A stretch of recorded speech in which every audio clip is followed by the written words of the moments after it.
Anen mboten kewanen. Ning niku nyata. Nek Durna ora iso nuduhke Ndara Garukaca, lunga saka negara Ngastina. Niku mawon. Nggo ngapa Ngastina duwe pendhita ming kondang monyor-monyor tok. Ning ra ana gunane. Ya kok? Heeh. Aku ki mbiyen sing ngepel WC iki aku. Nang Ngastina ki kabeh tak resiki. Ning mula nek Ngastina ki nek ana pendhita sing ora nyata wajib kudu minggat saka negara Ngastina. Nek ora iso nduduhke Ndara Garukaca meneh ndi papan pernahe lenggahe isih sugeng apa isih wis tekaning pati Durna kudu lunga saka negara Ngastina. Ketratase Durna ora gelem lunga. Aku ngamuk nang negara Ngastina dening Sangya para Pandhawa kuwi ora Petruk kantong bolong semawana kuwi ora Bagong nyrepeh pindha sata mentarangan.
Sinongwati jagat kinari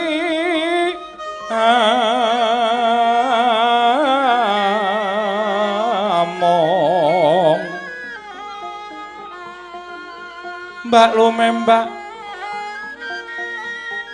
ombak ing samudra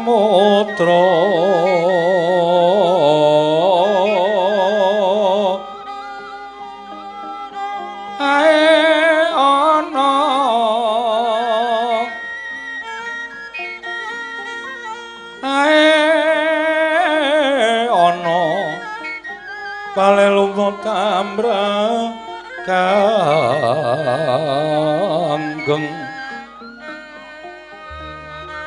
awita dencengan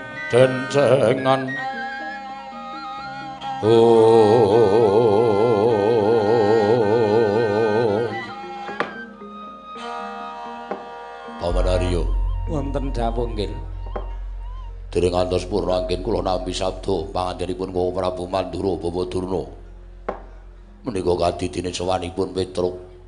Inggih kula piyambak ugi kaget Petruk sowan mongko mboten piyambak kaliyan rayinipun inggih menika pun Bagong. Wonten wigatos menapa Petruk sowan wonten negari Ngastina nggih. Gusti Prabu wonten dawuh Yai. Petruk kanthong bolong sowan wonten negari Ngastina. Nadyan dipun menapakaken Petruk menika tasih punggawa negari Ngamarta menika klebet Ponokawan. Mbok menawi wonten sowanipun Petruk menika saking karsanipun piyambak menapa dipun utus dening kadang-kadang kula para Pandhawa. Awon sae lepat restu menika timbalana sowanipun Petruk Yai. Kula kasikecan anggen jenengan dika lenggah. Nggih, sampun boten kirang prayogi. Petruk Ponokawan Petruk padha raja sak praptamu ana ing negara Ngastina. Ponokawan Petruk Nun amit pasang Kalimantabe tinebena ngilodoni dumawahing tawang tuwang sinuwun linepatna ing tulak manu. Lepat diagung pangaksami anggen kula ngabiyantara ngersa paduka Gusti kula sanata ing Ngastina. Jernaminipun namung Ponokawan kula menika namung batur mina kiranging tata krami dunadung kaping tanduk nyuwun samudra pangaksama. Ora dadi ngopo. Kepareng kula ngaturaken sembah sumangga ping pangabekti kula kunjuk sinuwun. Ya Petruk tak tampa. Pangestu kutahan Bawanana. Kula pun dinggo jimat paripin dayana ing kasantosan. Ponokawan Bagong padha raja sak praptamu. Ponokawan Bagong. Nuwun amis. Lagi kata-kata pertama lho. Kowe wis kleru. Piye to? Nuwun amit ora amis. Nuwun amit Kalimantab, nuwun pasang amit Kalimantabit nebene kula duni dumawahing tawang tuwang. Nuwun amit pasang Kalimantabe tinebena ing kula duni dumawahing tawang tuwang sinuwun. Iya. Linepana ing tulak manuk. Manu. Ora manuk, manu. Tulak manu tinebana ing ila-ila duni. Iya. Kemareng nering sambi kala sowan kula tebih saking Rubeda kula ngaturaken sembah sumangga ping pangabekti kula kunjuk sinuwun. Ya Bagong tak tampa pangestu Tampanana. Kula cancang pucaking remi weni. Ora remi. Kula cancang pucaking weni dumawahing apa to? Wijang rumeketing Werdaya. Saestu andadosaken cahya nur buat Nur cahya daging rah kayuwanan. Aku wis omong to, kowe nek ora iso basa engko ora nek didangu rasa matur dadak nuntune. Padahal aku picak wae. Lho, tegese aku nuntun ukaramu kuwi. Arang ya ora iso, arang-arang ngedhep ratu. Iya. Petruk padha raja sak praptamu, Gusti Pate wilujeng bekti kula katur nggih Gusti Pate. Iya Petruk ndak tampa. Pangestu Tampanana kula pun dinggo jimat paripin dayana ing kasantosan. Bagong padha raja. Sengkuni ta itu? Heeh, ora seru-seru. Kula nganggo Gusti Pate nang kene iki Gusti Pate. Gusti Pate wilujeng nering sambikala bekti kula kunjuk nggih Gusti Patra. Pate, jan cangkemku ki piye to ya? Ngomong kok klera-kleru. Iya Bagong. Prayogakna ya Bagong. Sampun mboten kirang prayogi. Petruk kandung bolong padha raja sak praptamu. Sinuwun Mandura. Yo. Wah, jan wilujeng nggih, Den. Bekti kula kunjuk, yo tak tampa. Pangestuku Tampanana. Nun inggih sangat anggen kula dadosaken jimat. Ponokawan Bagong padha raja. Sinuwun Mandura menika. Yo. Wilujeng, Gus. Nering sambikala praptanipun ing Abdi Bagong, kemareng kula ngaturaken sembah sumangga ming pangabekti kula kunjuk. Yo, tak tampa pangestuku Tampanana. Nun inggih. Sangat anggen kawula dadosaken jimat. Oh, Petruk kantong bolong do slamet kowe, Petruk. Penembahan Durna wilujeng bekti kula kunjuk nggih penembahan. Iya tak tampa. Pangestuku Tampanana, Petruk. Nun inggih sangat anggen kawula dadosaken jimat. Ponokawan Bagong padha raja sak praptamu Ponokawan Bagong. Penembahan Durna.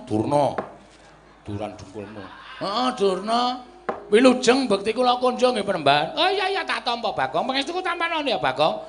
Kula pundi nggo jimat paripen dayanana ing kasantosan. Wis kowe meneng. Oke. Ora usah omong iki sing ngrembug aku, engko ndak malah klera kelu. Ah wis. Petro. Wonten dawuh ana wigati apa dene sira sowan? Apa saka karepmu dhewe apa diutus dening pundhenmu Pandhawa? Nah, niki nganten sinipun. Kepareng kula ngaturaken tebah Siti Sekul bilung teling ron klapa. Ampun tak ambo bilih wonten lepat kula nggih kula munjuk atur sapaduka sanata. Kula nyuwun gunging samudra pangaksami ora dadi ngopo. Ingin sepisan kula menika sowan boten saking pingajengan kula piyambak. Namung dapur dipun utus pundhen kula Pandhawa. Diutus pundhenmu Pandhawa nggih. Wigatine apa? Lah niki ngeten. Kula menika mboten kanthi kanyana-nyana pawiwahan negari Ngamarta. Sinuwun Prabu Puntadewa nalika semanten lenggah siniwaka den adhep para kadang. Ning kawontenanipun Sungkawa. Kahanane Sungkawa nggih. Tumuli kula sowan kalih Bapak, kalih Gareng, kalih Bagong. Nalika semanten Ndara Werkudara wadul kaliyan ingkang Ngraka Ndara Darmakusuma. Nek putranipun Ndara Werkudara menika Ndara Gatotkaca menika pun wonten 3 sasi niki ninggal kasatriyan Pringgondani. Monggo mboten wonten baban ingkang ana, andha ingkang sumendhe, banon kang tinumpuk, lulunan ingkang puntres. Ya. Monggo Ndara Werkudara wis ngrawuhke saking para brahmana winasih sewa sugata miyang para nimpuna supados ngupadi teng pundi lenggahipun Ndara Gatotkaca parandene ingkang katindakaken gagar wigar tenantuk karya. Monggo Petro nggih. Lah, saking go pertikele sinuwun Prabu Darmakusuma paring dawuh Ndara Werkudara. Ndara Werkudara niku rak gadah guru sing banget ditresnani nganti dianggep bapak dening Ndara Werkudara inggih menika Begawan Durna. Tumuli utusan kaliyan Petruk kantong bolong supados sowan wonten negari Ngastina utaminipun wonten ing pertapan Sukalima. Ewa dene nalika semanten kula menika njujuk pertapan Sukalima kok suwung terus kula jujuk teng negara Ngastina. Lah pinanggihipun kepasang Yogya kantujo ing ngenu negari Ngastina nedheng ngawontenaken pasewakan. Mesti kemawon Begawan Durna lenggah malah samangke sampun bagiaken kalian Petruk. Ya Ponokawan. Mila sowan kula wonten negari Ngastina. Kula namung badhe mboten kok sowan Sinuwun Prabu Ngastina menika mboten ning butuh ketemu karo Begawan Durna. Butuh ketemu karo Begawan Durna. Anu nusewu nggih. Wigatine apa? Ajeng kula suwuni prisa teng pundi lenggahipun Ndara Gatotkaca. Merga wis dadi gurune Ndara Werkudara, wis dadi bapakne Ndara Werkudara, ateges Gatotkaca nika wayahe Begawan Durna piyambak. Mila Begawan Durna kudu iso ngaturake teng pundi lenggahipun Ndara Gatotkaca, ning nek Durna mboten iso ngaturake teng pundi lenggahing Ndara Gatotkaca, wiwit dina niki Durna kudu lunga saka Ngastina. Bawa Durna kudu lunga saka negara Ngastina. Nggih, dasarmu apa kowe wani nundung karo Bapak Begawan Durna? Lho, dasar kula maton. Dasar kula matur. Ngastina menika dudu darbeking Sinuwun Prabu Ngastina. Nuwun sewu lho. Ngastina menika dudu kagungan panjenengan. Ning Ngastina menika kagunganipun Ndara-ndara kula Pandhawa. Ming merga diapusi wekasan Ndara-ndara kula Pandhawa ora entuk negara Ngastina. Ngastina dilenggahi dening Sinuwun Prabu Duryudana. Nuwun sewu. Petruk menika melu mbangun negara Ngastina. Petruk menika melu nyampur semen negara Ngastina nalika dibangun. Ngoten. Kula kalih Bagong niku pendak-pendak duk nalika sampeyan dereng lenggah dampar teng negara Ngastina. Nalika Ngastina dilenggahi dening Prabu Pandhu. Kula esuk sore niku nyapu teng negara Ngastina karo Bagong niki. Mula kula melu duweni negara Ngastina. Nek Ngastina dilenggahi pendhita sing ora ana nyatane. Lah kula ora entuk, kula ora ikhlas. Mula kula duwe hak nundung Begawan Durna saking negari Ngastina. Ora kok ming Durna tok. Nuwun sewu. Nek kula niku ngaturake hak kula lan kewajiban kula tumrap negara Ngastina, panjenengan wae iso tak tundung. Nuwun sewu lho niki. Wong panjenengan niku mung ratu wakil. Ha ta? Sing duwe hak sawutuhe para Pandhawa, panjenengan nglenggahi kelasane para Pandhawa, panjenengan nglenggahi kewajibaning para Pandhawa. Panjenengan cukeng Pandhawa adreng mula dewa tumunten ngodratake sesuk balene negara Ngastina kudu nganggo perang gedhe ya kuwi Bratayuda Jaya Binangun. Niku runtut ta sejarahe. Aku kula niku piyai sepuh, kula niku wong tuwa dadi iso ngerti kabeh. Mun nek sampeyan gegeki kok Petruk kok nundung Begawan Durna kok kewanen, mboten kewanen. Ning niku nyata, nek Durna ora iso nundhuke Ndara Garukaca, lunga saka negara Ngastina. Niku mawon. Nggo ngapa Ngastina duwe pendhita ming kondang monyor-monyor tok. Ning ra ana gunane. Ya kok. Heeh. Aku kuwi mbiyen sing ngepel WC iki aku. Nang Ngastina iki kabeh tak resiki. Ning mula nek Ngastina iki nek ana pendhita sing ora nyata wajib kudu minggat saka negara Ngastina. Nek ora iso nduduke Ndara Garukaca nendi papan penahe lenggahe isih sugeng apa isih wis tekaning pati, Durna kudu lunga saka negara Ngastina. Ketratase Durna ora gelem lunga, aku ngamuk nang negara Ngastina. Wedian, kowe arep ngamuk. Heeh. Arep apa? Arep madang sak wareg-warege. Arep madang sak wareg-warege. Aku iki nek ngamuk mung madang, Truk. Gundulmu ora.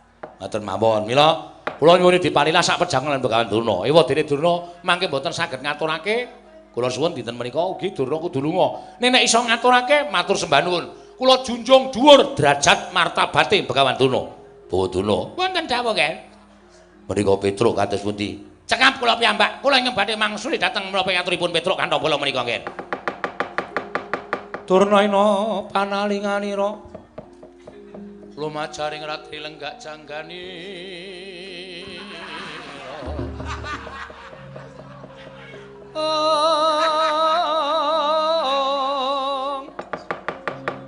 Lenenggak jangganira kabisanan ning prang Bratayuda.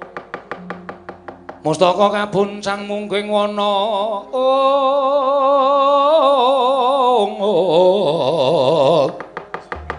Mustaka kabuncang mungking wana.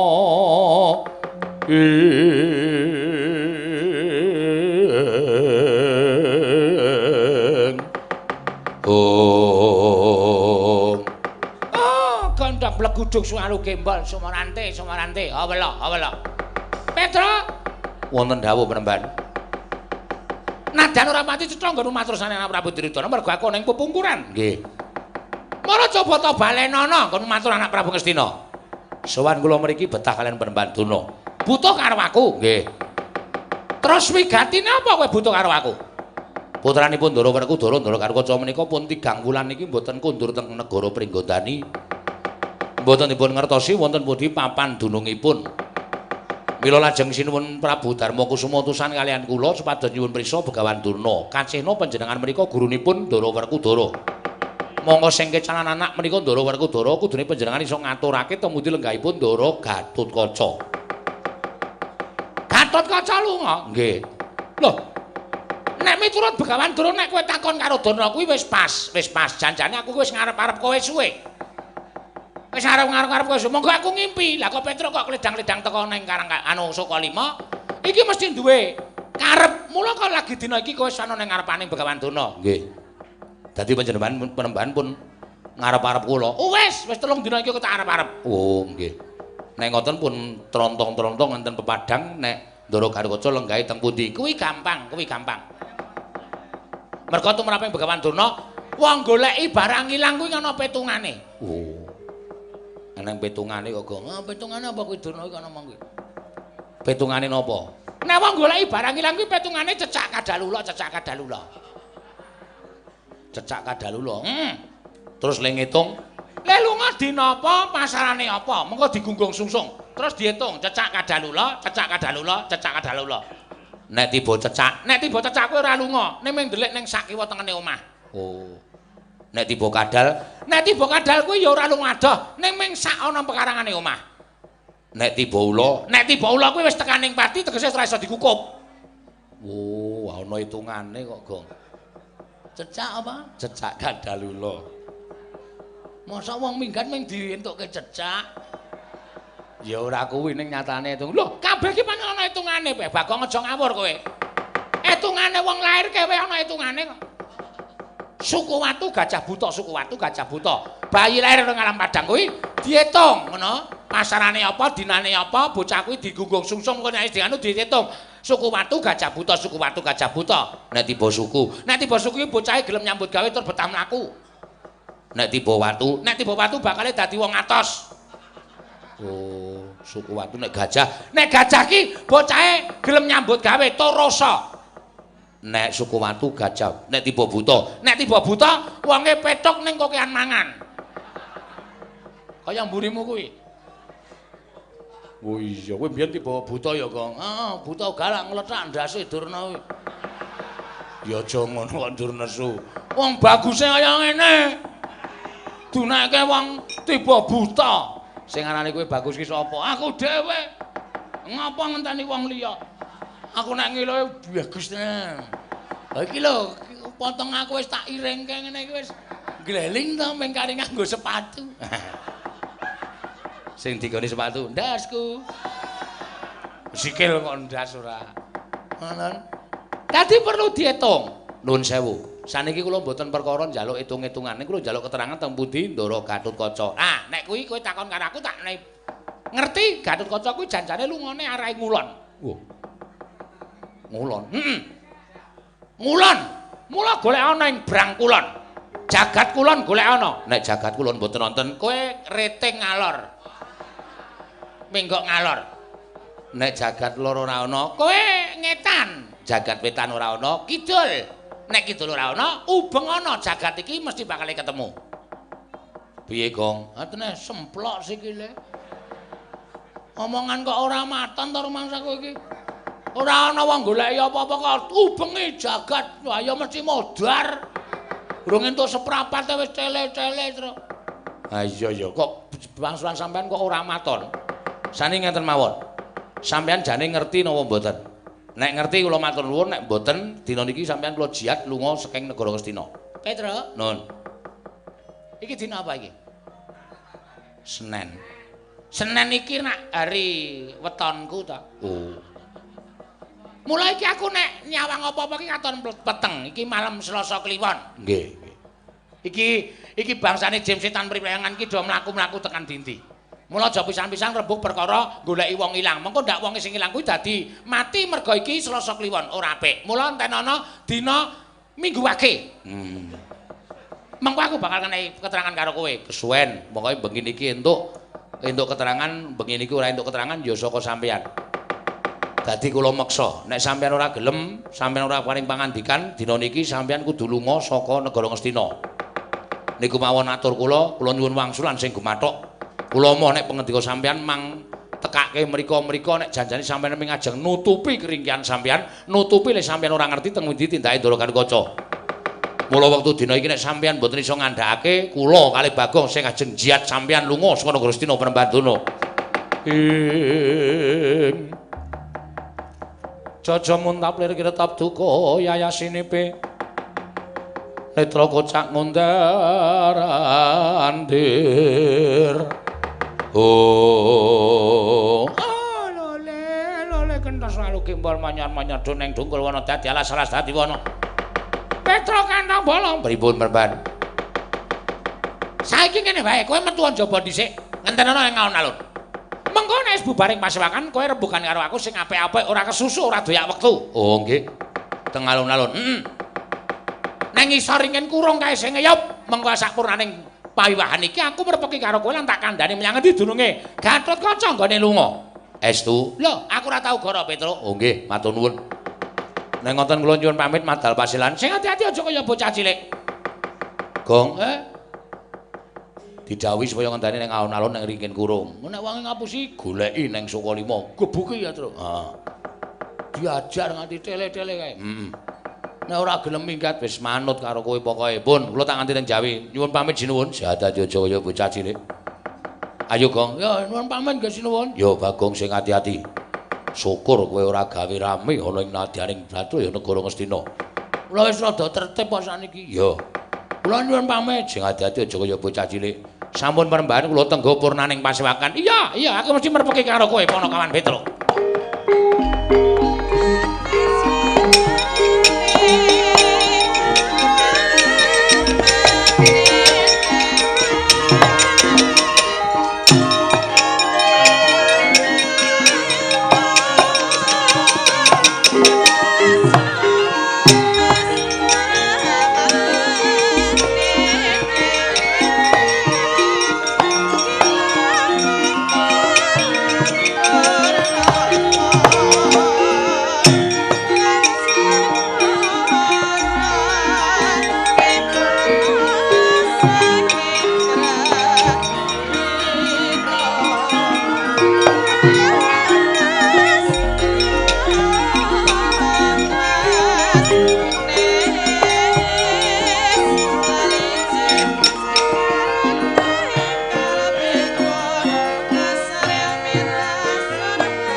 Babadono ngertos saestu wonten pundi lenggahipun anak kula Gatotkaca? Oh, kabedhah dada kula kapendheta manah kula. Kula mboten mangertos, nggih. Gusti, nek Kakang ora ngerti tegese Kakang kuwi gawe bibiting pasulayan. Tegese nek nganti Petruk mengko karo Bagong ngamuk ning Ngastina. Merga sampeyan ora iso nuduhke teng endi Raden Gatotkaca. Nuwun sewu, Depate. Wangsul dhateng rembagan kala wau. Nggih, bab sing pundi? Anak Prabu Duryudana menika mboten jenjem penggalipun mergi gagas menawi Pandhawa tasih gesang wonten ing alam padang. Nggih. Sampeyan kula kandhani nggih, Di. Kekuwataning Pandhawa menika mboten kok wonten ing sinten kemawon, ning wonten Panakawan inggih. Tiyang sekawan menika ing tansah jangkung gesangipun para Pandhawa. Terus sambung rapete kalihu rembug mau ngarep.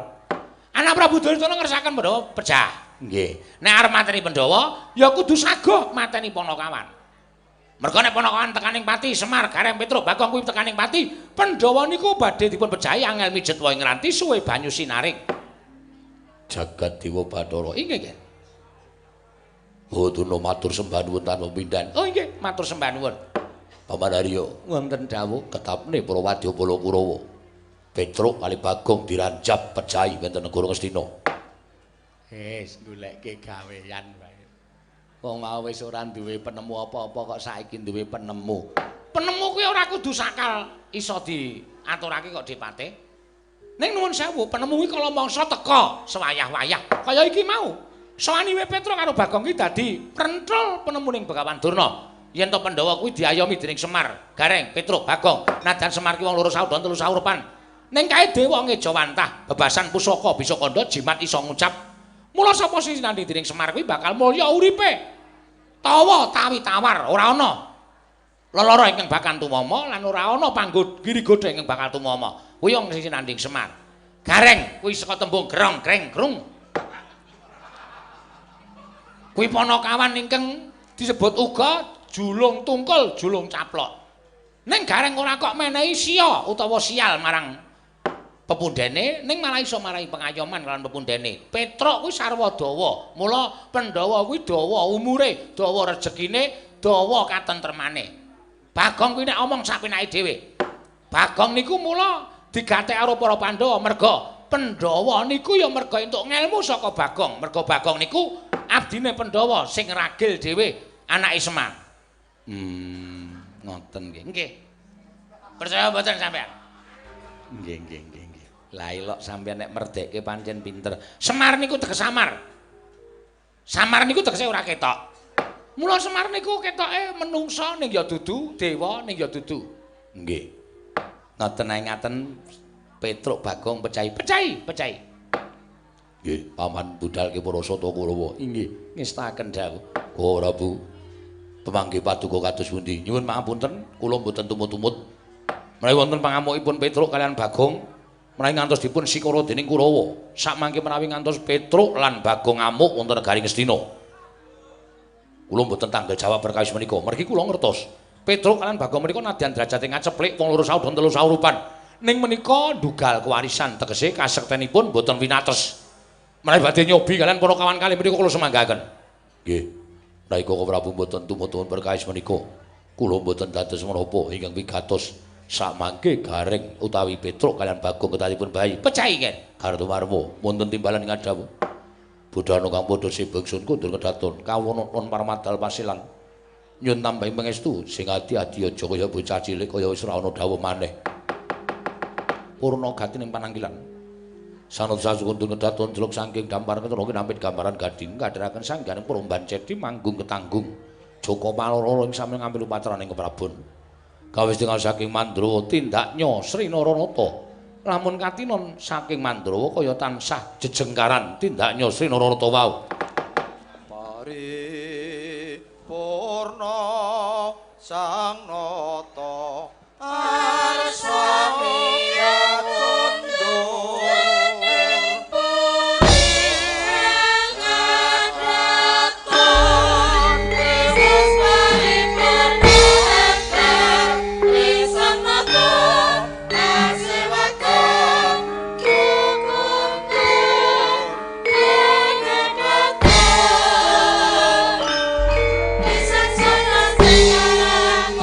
Sang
Carian putra lamun kawekasan yeka wisanggeni maya Wisnu Pradenta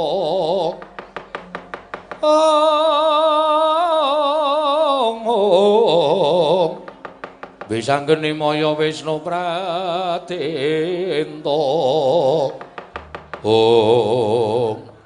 Gong nampa dawuh ngendikaning Begawan Durna kowe karo aku kon ngenteni ning alun-alun negara Ngastina. Ning kok sing teko ora Begawan Durna. Lah piye? Sawangen kae dampyak-dampyak sanggaring para sata Kurawa. Sajake pancen goleki awake dhewe, sajake pancen buru karo awake dhewe. Mesti ora kurang-kurang bejane awak dhewe ngarep dikerenah patine dening sata Kurawa. Wah, jan. Keparat tenan kok Kurawa iki. Pisan wae ora gelem lho tumindak sing apik. Wis jajali kowe karo aku salah apa terus aku tak takon. Heeh.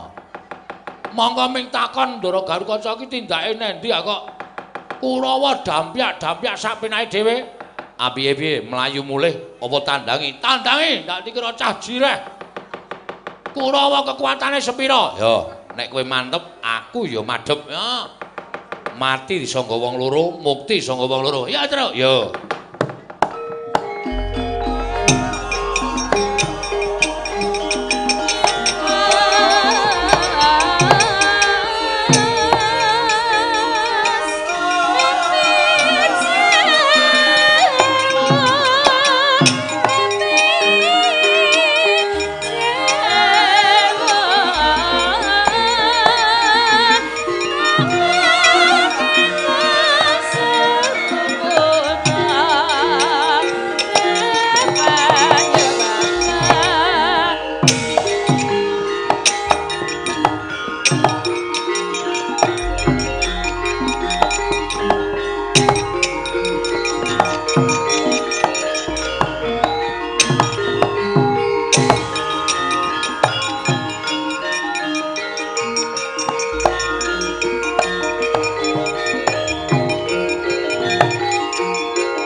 Pinututi lamun katututan lamun mangsa prawira diktaya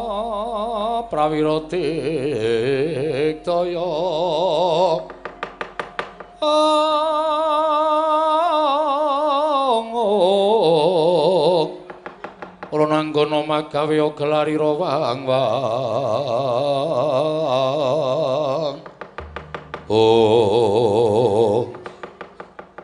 Petruk kantong bolong. Rekyanapati Sengguni. Iya, aku sing merepeki karo kowe, Petruk. Nuwun sewu. Kula nenggon teng alun-alun ngiyup wonten ing ringin kurung negari Ngastina. Lah kok sing rawuh Ndorapatih mboten Begawan Durna. Petruk, mboten dawuh. Iki aku ngemban dawuhing anak Prabu Duryudana supaya ngetapake para sata Kurawa. Ingkang wigati kowe bakal dicekel sarta dibondo tanganmu dikerincung sikilmu. Sabab nggonmu sowan ana ing negara Ngastina iki mau wis gawe dredah sarta wis kumawani kowe ngucapake yen to Kakang Prembanduna ora iso nemokake menyang ndilunganing Raden Gatotkaca. Kowe bakal nundung karo Kakang Prembanduna. Monggo kowe ora weruh yen to Kakang Prembanduna kuwi nujum negara Ngastina. Lah kok dadi drangap-drangap ucapmu bakal nundung kalawan Kakang Prembanduna. Ateges kowe ingkang ora mawas karo kahananmu, kowe ora ngilu karo kahananmu dhewe. Kowe derajate ming Panakawan kok wani nundung Begawan Durna. Mangriyen. Dasar kula rak pun kula aturaken kan Rekyanapati Harya Sengkuni, pun kula aturaken sinuwun Prabu Ngastina nalika wonten Datraya negara Ngastina. Petruk niku melu duweni negara Ngastina. Mula nek nganti Ngastina niku eneng wong sing kurang tanggung jawab, eneng wong sing sajake ora nyata. Petruk ora trima negaraku Ngastina niku negara kula. Ngastina niku darbeking para punden Pandhawa. Mula najan saknika sing dadi ratu niku sinuwun Ngastina, ning Petruk upama Ngastina niku ana wong sing kurang tanggung jawab kaya Begawan Durna, kula ora ikhlas, kula ora entuk. Mula nek pancen Durna ora tekan kene berarti Durna niku wis nyalahi peraturan. Dheweke wis goroh karo Petruk. Niku saya parah. Goro karo Petruk ora mung takon lunga, ning nek ketemu gebuki ya, Gong. Heeh. Penyakit ora. Lho niku. Pendhita dadi guruning para pamundhan Pandhawa kok Goro niku nek cara kula ora apik, nek cara kula ora becik. Terus sampeyan tekan iki arep bondo karo Petruk, arep nyulayani Petruk. Saniki tak takon, kula dibondo niku salah kula napa kula tak takon. Lho.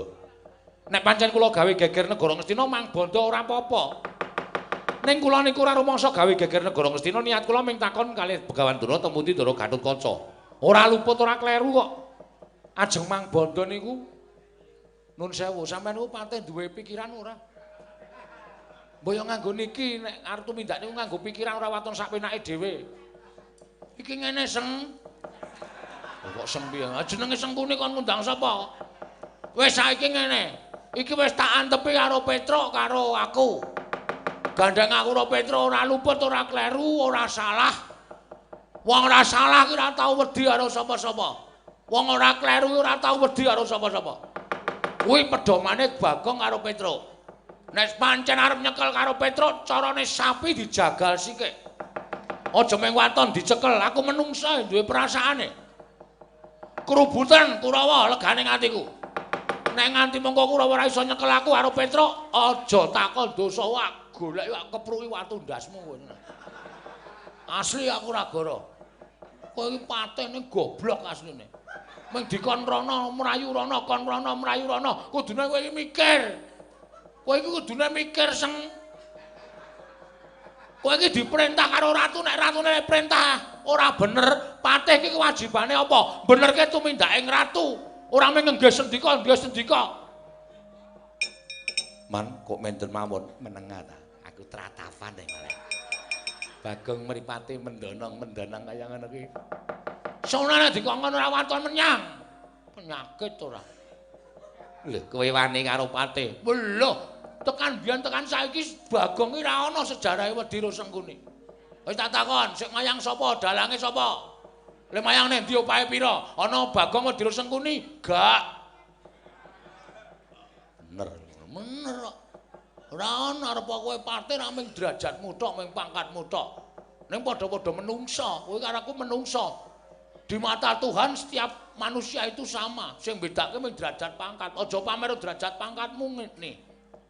Kowe saiki gleleng sapa-sapa tok. Idak sapa-sapa tok kalahke duwe pangkat. Sono wis pensiun modar kowe. Wis bandemi cah cilik-cilik kowe. Pun saniki ajeng napa kula manut. Nek sampeyan ngaturke Begawan Durna teng mriki ajeng kula takoni teng pundi Ndara Gatotkaca. Nek ora ngerti takon lunga. Pun rampung. Nek sampeyan mbibiti perkara sulaya karo Bagong karo Petruk, ana wong Kurawa kewirangan kabeh. Ngati-ati iki mantan copet kabeh ya, Tru. Ha iya. Nyepelekke ora. Yo gage ngejawab. Ma Kartomarma, iki makmu cilik wis dunek-unekke kok kowe meneng wae iki piye? Petruk kendarat bondo tangane krincung sikile. Petruk iki merganing patimu. Mangri nek ajeng kewirangan ngati-ati Gong. Siap.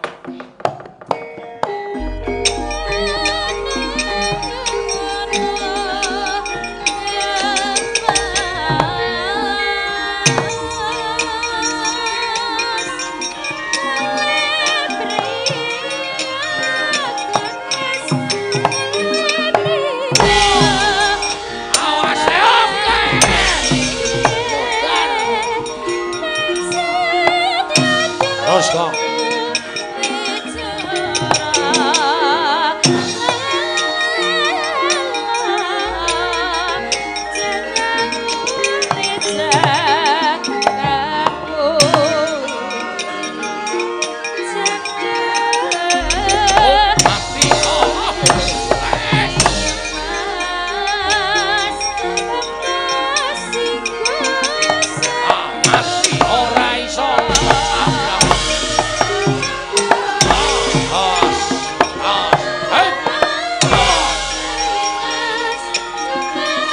Sambato legane ati.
Ojo mati ae. Ah!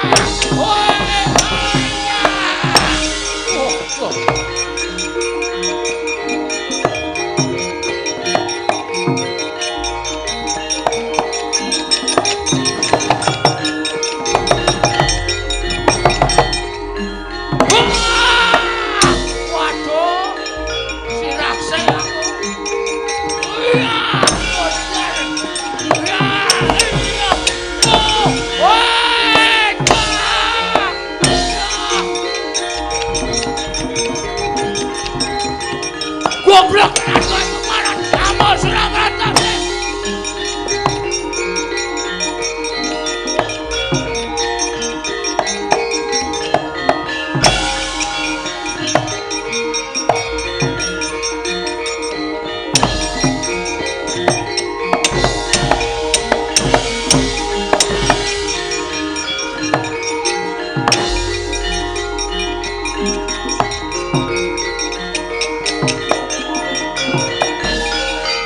Sambatu. Sapa-sapa tok kalahke, sapa-sapa mbok kalahke. Mungsuh Suwatama ora bakal kowe entuk nggon. Mesti bakal tekaning pati. Wis Sambatu kowe. Ayo, aja meneng wae. Nek pancen digdaya walesen, kowe aja meneng wae kowe. Aja meneng wae. Ngapa ya, Tru? Santai wae, santai. Kowe dijotosi kaya ngono, aku ra mentolo tak walesi ya. Ora usah. Ora usah diwales. Engko nek sirahmu pecah, ora. Ayo, palsu. Palsu regane atiku. Tra, ora meneng wae. Modar tenan kowe.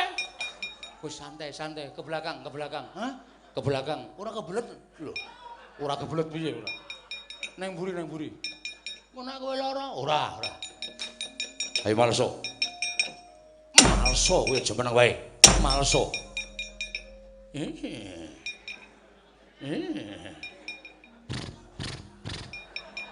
Tuprok. Kowe iki ngopo? Kowe iki ngopo? Dikon malso malah hahi. Kowe ngono malso kowe. Malso.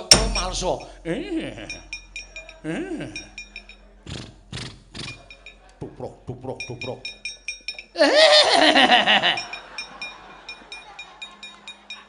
Toprok wale. Hah? Wale. Tuprok. Jengking terus.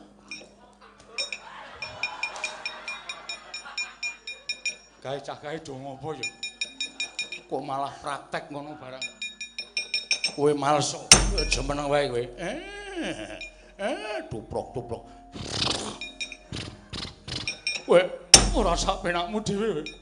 Aku ki satriya. Arep ming anak pendhita ning aku kuwi satriya. Kowe ora edan kowe.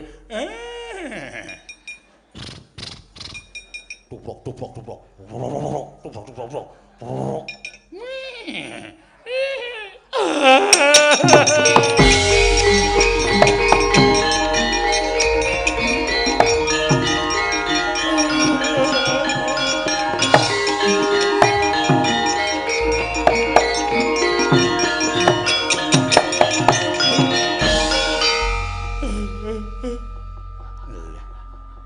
Iki ngapa iki?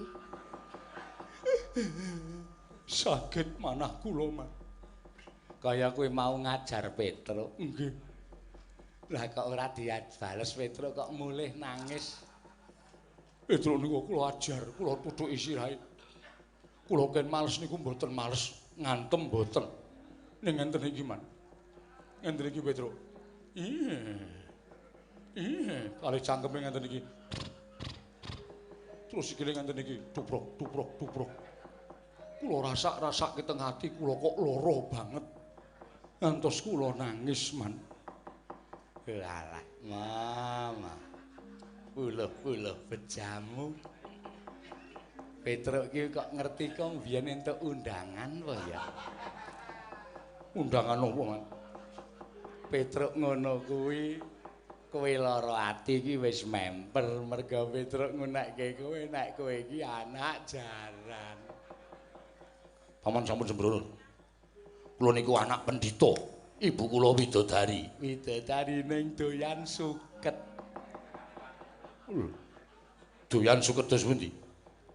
Ibu kula Bathari Wilutama ning Paswoja Jaran. Terus lahir kowe kuwi mula kowe kuwi duwe suri karo sikilmu kuwi kaya sikil jaran merga kowe iki anak jaran. Aja kuwatir sesuk deloneh mesti melu Bupati Kap. Balapan jaran. Wah, setan. Napa nggih ngoten, Man? Beda mangi kok. Ning jare bapa niku ibu kula widodari ning jaran. Sak isuring delamaken. Pakardine kok dadi kaya ngono. Napa riyen niku dereng enten wong napa gimana? Ya aku ora ngerti wong bapakmu ki glidike ra jamak-jamak. Wedhusku kae nek ra tak kandhangke iso patutan. Kaya isa-isane nglakoni. Kok mboten tatak-tatak. Kula wis ngerti nek kula niku diecek kali sampean. Nggih. Sapa sing nguneke anak kula? Soto menika anak jaran. Petruk kantong bolong. Petruk kantong bolong. Menungsa ora tatanan parane jajanan surtaning bawana iblis. Oh, kowe wani karo Begawan Durna. Sepira kekuatanmu? Ora kelakon tinjung akhirat tutu jutang. Begawan Durna Petruk.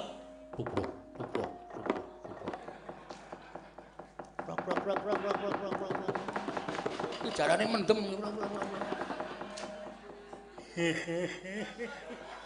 Kono guyu kono. Nek ana wong kewirangan kok sak penake dhewe ora. Petruk aja sak penake dhewe. Ayo Petruk. Maju legane nganti kok aja mbedok Begawan Durna.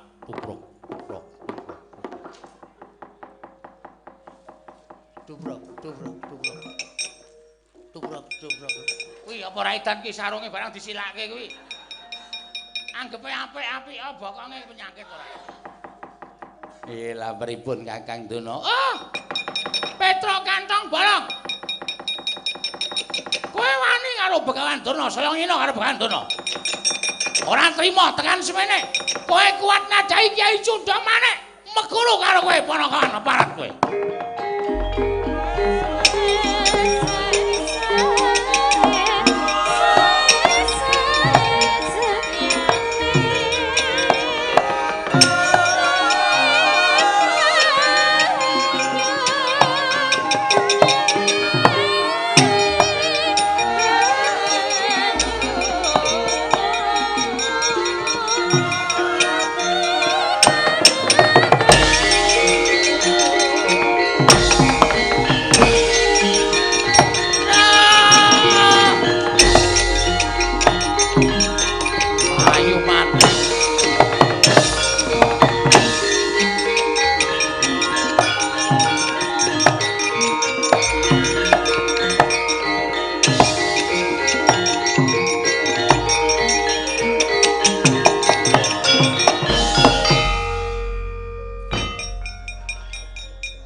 Petruk apa?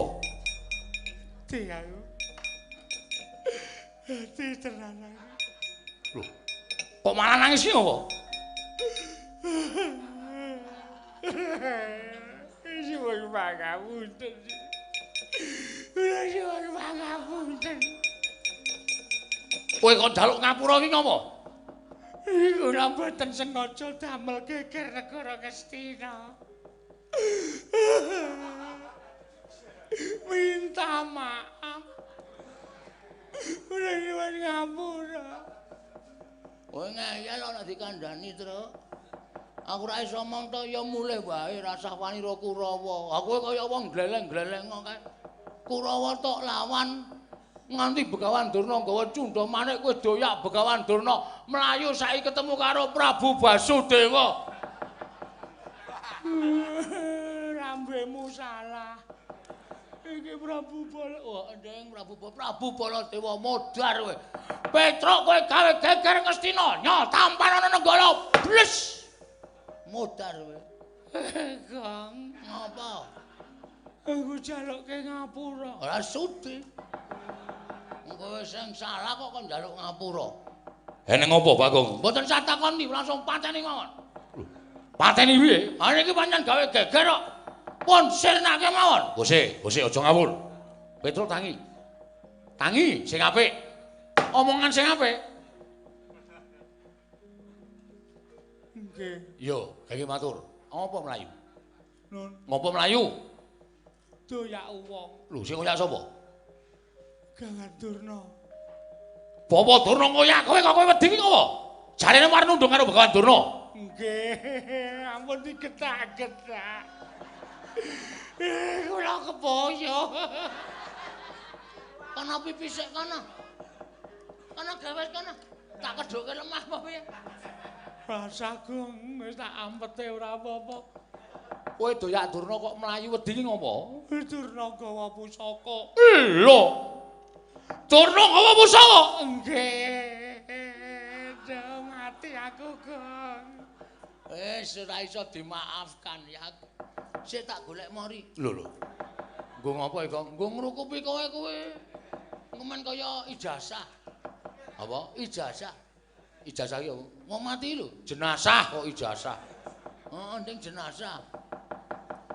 Bawa Durna ngoyak kowe nggawa cundha maneh. Nggih, Den. Wah, panos maneh. Kok set aku iki meneng kok. Aku nesu ra sida nesu nek ora kowe nangis. Nggih. Meneng.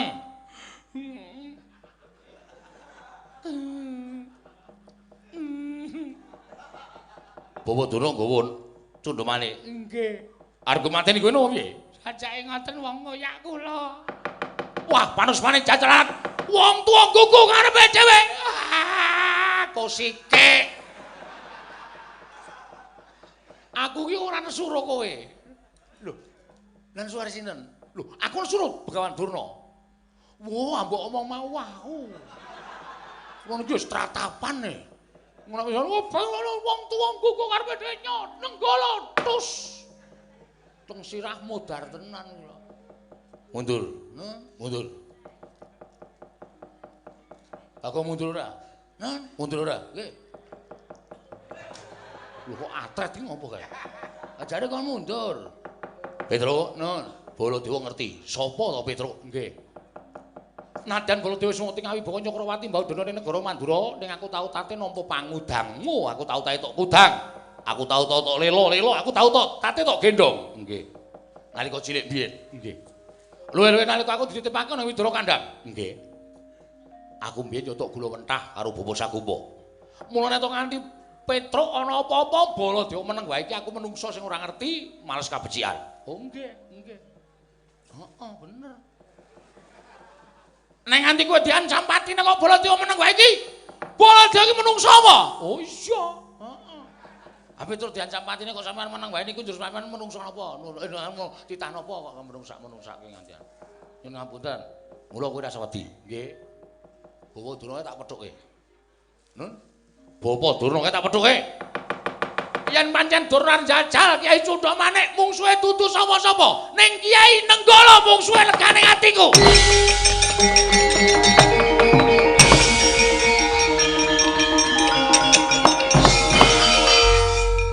Piye gak mau truk rame. Iki genah rame. Sinuwun Mandura ora mbelani Durna ning mbelani aku kae mlayu-mlayu arep gawa senjata nenggala arep didu karo Cundha Manik. Wah iki perang cilik-cilikan ning dadi gedhen. Heeh asem aku ya paham kok. Njur diantel sak kayang ngene.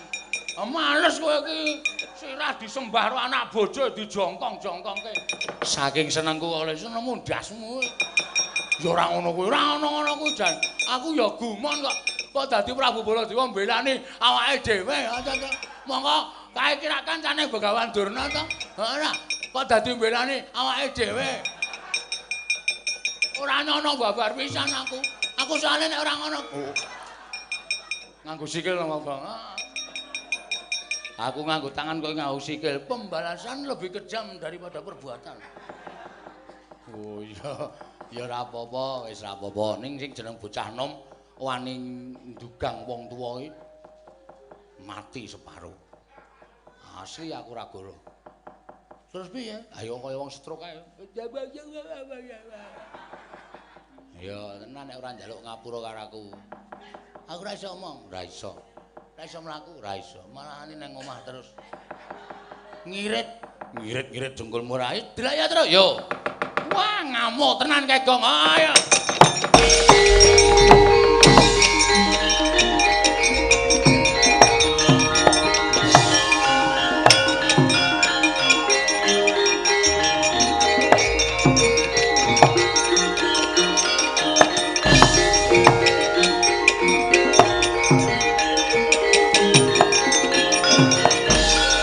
Bodoro.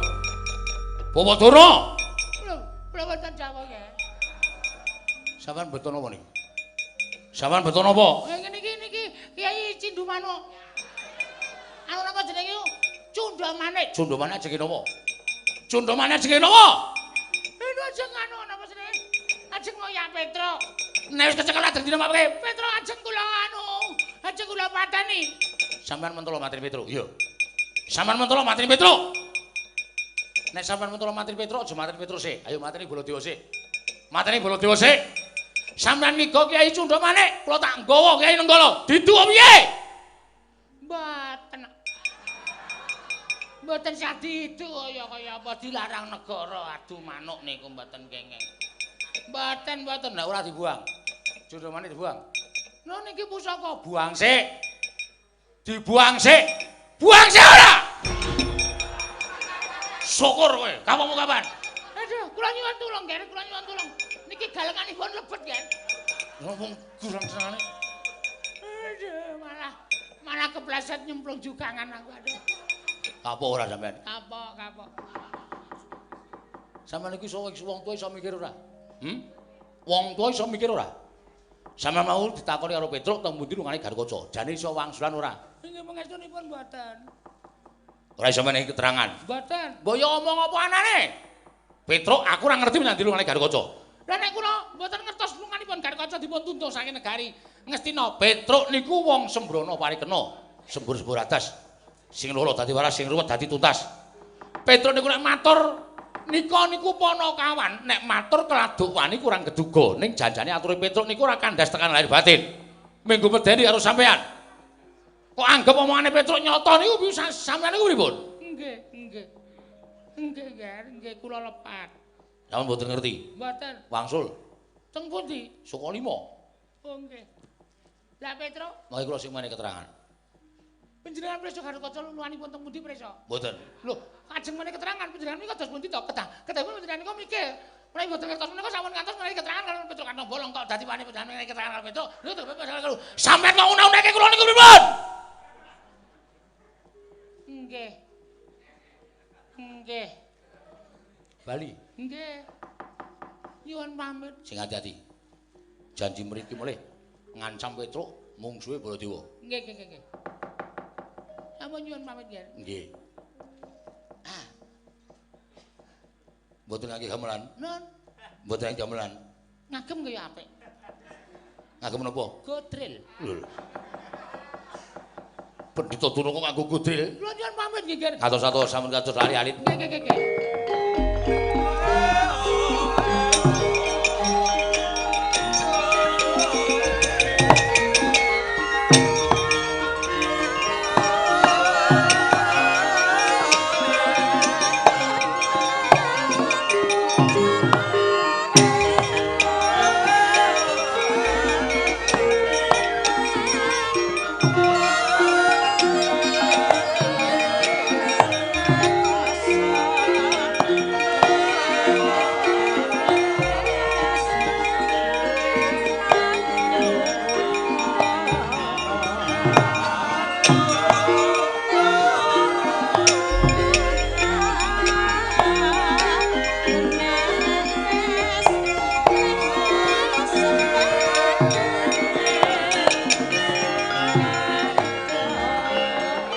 Sri Baladewa Narpati Dwinares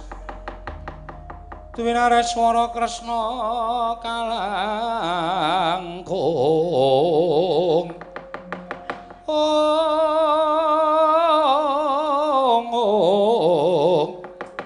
kalangkung tresnanira marang Diabanon Cinawi.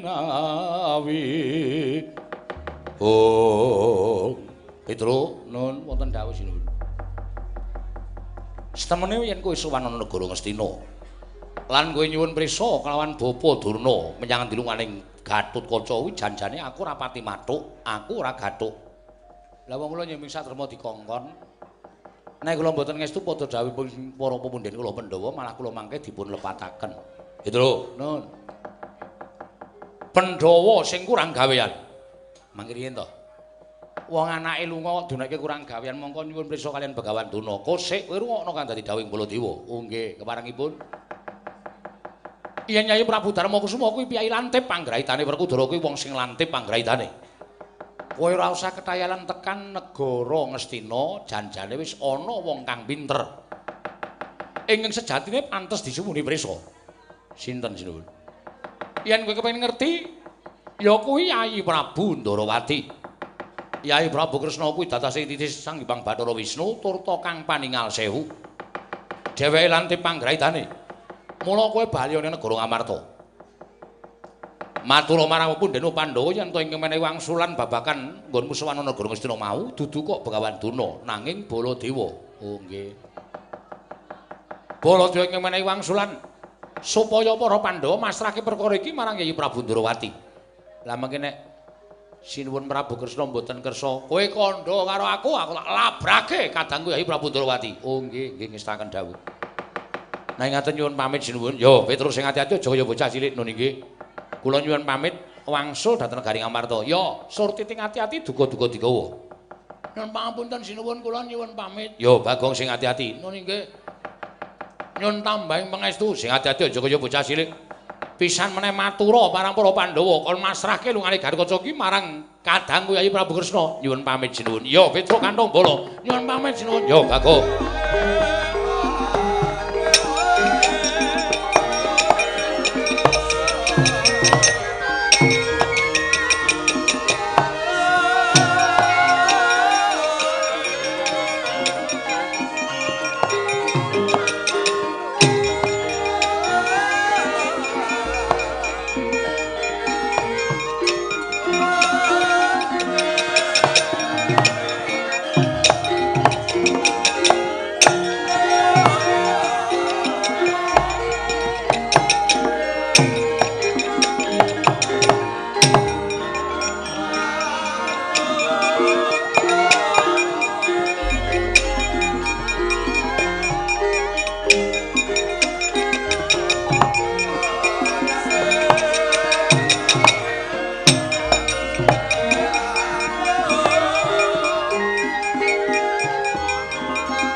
kinandita busa uyun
Andika kang kinare wangsit pindha kombang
long-long ramyang ningkang driya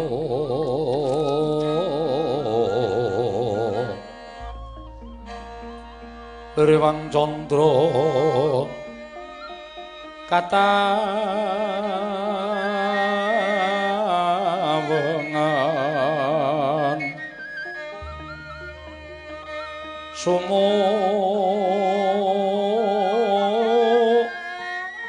ing tias katuritan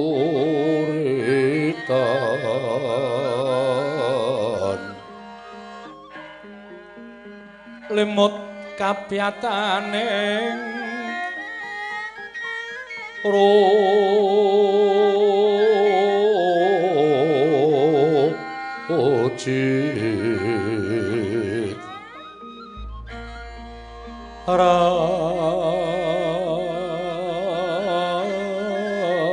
Mendri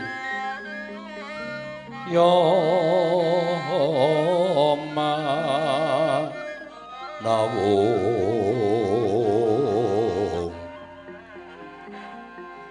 kekuwunging kekuwunging wang wisesa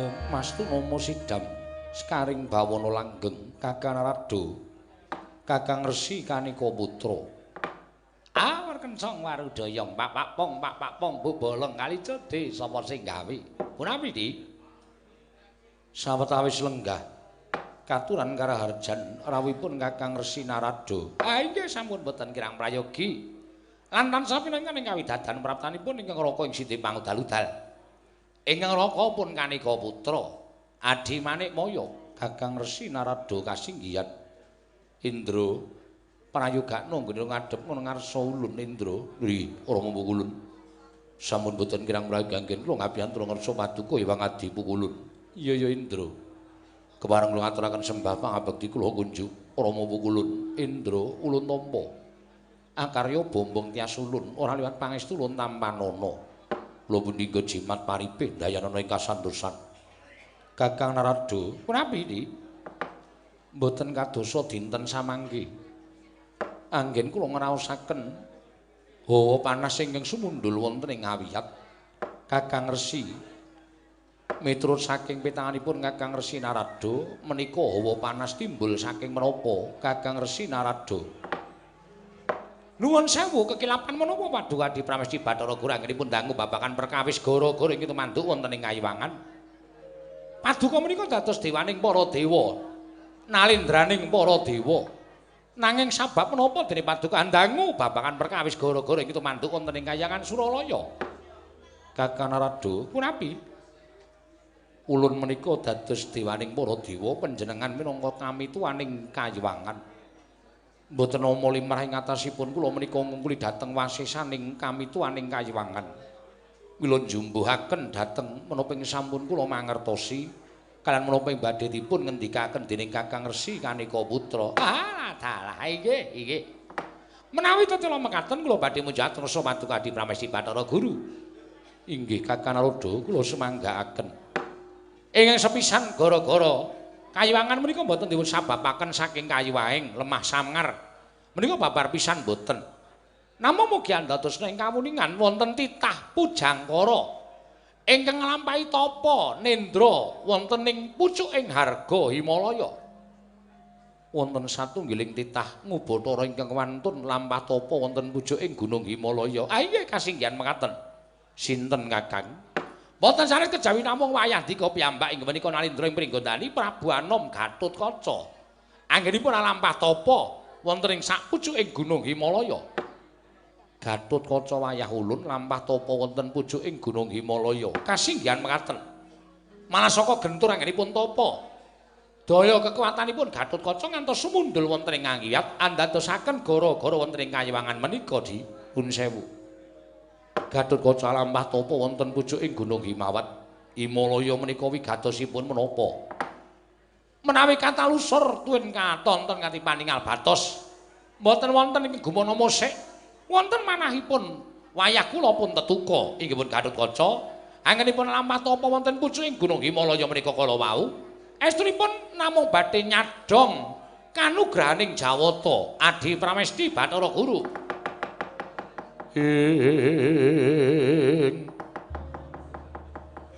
Yana dewa yen untuna wong abrang kasangsayan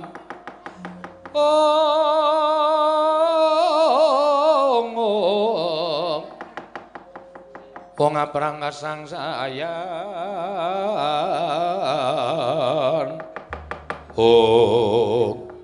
Desemlanat glaglaing boy manusmaning jajalanet Gatotkaca ing atase titah pujangkara wani nglakoni tapa ning pucuking Gunung Himalaya ya ing pucuking Gunung Himawat. Kakang Narada Ing mekaten Gatotkaca kula luputaken mila dinten sak mangke kula pribadi kembali tedhak wonten ing Gunung Himalaya. Gatotkaca badhe kula patrapi pidana sak mboten-mbotenipun badhe kula banjut tuwin sukmanipun badhe kula cemplungaken wonten ing kawah Candradimuka Kakang. Wah, dalah mangke riyen. Sampun ngantos kesesa kados mekaten menika lho, Di. Wah, menika mangke tundhanipun boten sae. Sampun jamak limrahipun titah menika manekung Pujabrata anggaya kanugrahan menika sampun dipun wajibaken dening sadengah titah pundi kemawon. Monggo Gatotkaca menika ugi sae anggenipun lampah tapa. Mboten ganggu dhateng para Jawata, ujuping manahipun Gatotkaca namung badhe nyuwun tumurun ing kanugrahan. Lah kok malah paduka dibane si Bathara Guru badhe banjut Gatotkaca menika dos pundi? Menika mangke kriwikan dadi grejekan geguyon dadi tangisan lho, Di. Sampun ngantos mburu dhateng kanepson nanging monggo dipun petang, dipun gelar, dipun gulung. Sampun ngantos samangke panjenengan tuna ing tembe wingkingipun Adi Pramesti. Kakang Naroda, sampun kula tetepaken bilih Gatotkaca tetep nandhang kalepatan. Mila dinten sak mangke nedya kula sirnakaken Kakang Naroda sampun ngantos tumut-tumut perkawis menika.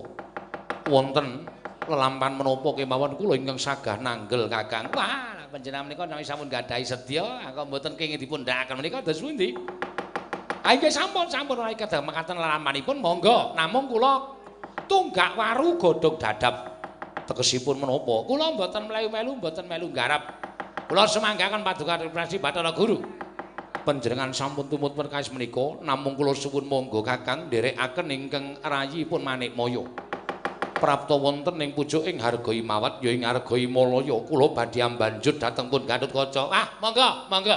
Ning kula mboten tumut-tumut lho menika dipun bundheli aturipun ing Rangga Sidi mau dalu-dal. Inggih, kula ingkang tanggel jawab Kakang Resi. Nggih.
Dedali ketunya kaleweran kender mungking samudra laya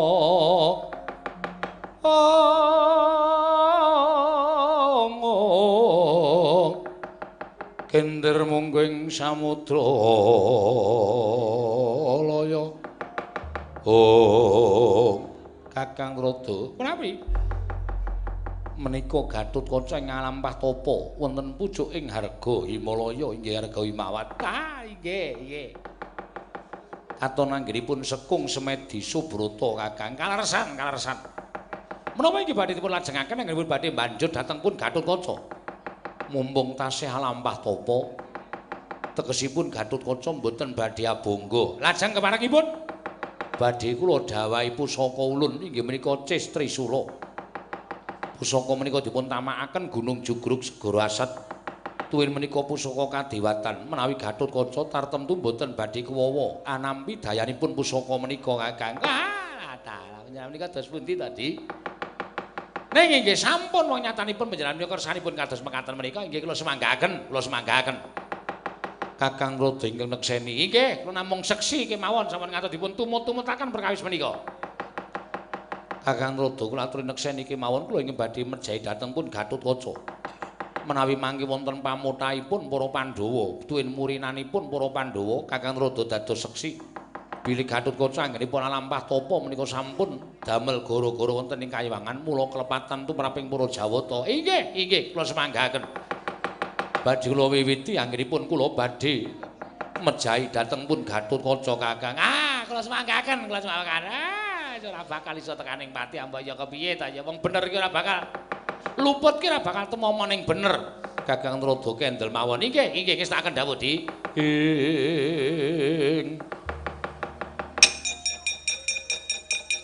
Jaja mentap lirik tetap duka yayasinipe netra kocak ngondarandir kocap kacarita nalika semanten Iwang Pikulun Manik Maya Arsa ndawahi pidana kelawan Nalendra ing pringgondani Prabu Anom Gatotkaca nggih lampah tapa wonten nginggiling Gunung Himalaya inggih wonten ing Gunung Himawat sigra ngliga Kyai Cis Trisula murup sak obor bedhore nalika semanten arsa katamakaken sadring pringgondani parandining mangke tanggap Sang Hyang Asih Prana ya Sang Hyang Bathara Wenang sigra nyaut ragane ngrisang Gatotkaca kawis tingali cal saking kedhebeken netra nenggih Bathara Guru kagiat kadrawekasan.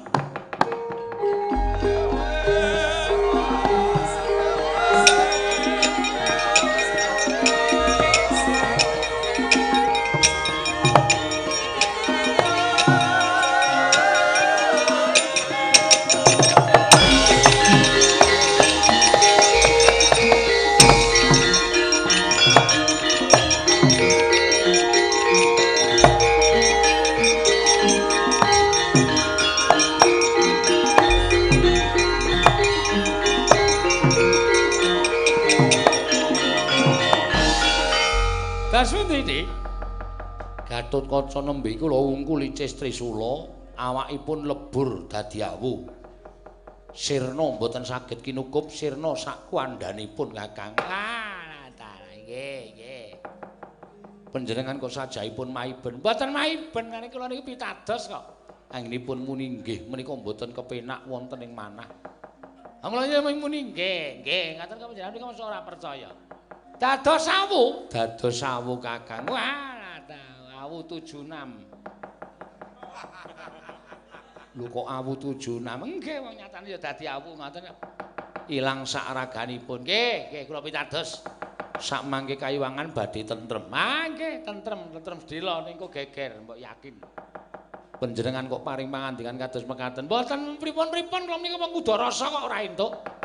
Monggo wangsul dhateng kayangan. Monggo Di, kula dherekaken. Monggo Kakang. Nggih, monggo kula dherekaken.